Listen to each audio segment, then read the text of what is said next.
Mga kapatid, nang mag-resign si Executive Secretary Bersamin matapos mabanggit sa issue ng budget insertions, marami ang nagsabing ito'y delikadesa.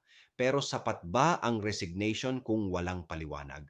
Kung bawat iskandalo ay tinatapos lang sa pag-alis sa pwesto, walang investigasyon, walang katotohanan, paano pa uusbong ang tiwala ng bayan?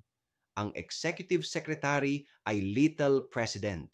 Kaya kapag nadawit siya, ang mismong pangulo, si PBBM, ang dapat unang magsabi kung ano ang nangyari at ano ang gagawin. Hindi ito pagtatanggol sa isang opisyal, kundi pagtatanggol sa integridad ng pamahalaan. Kung walang malinaw na sagot, duda lang ang lumalago at taumbayan ang talo.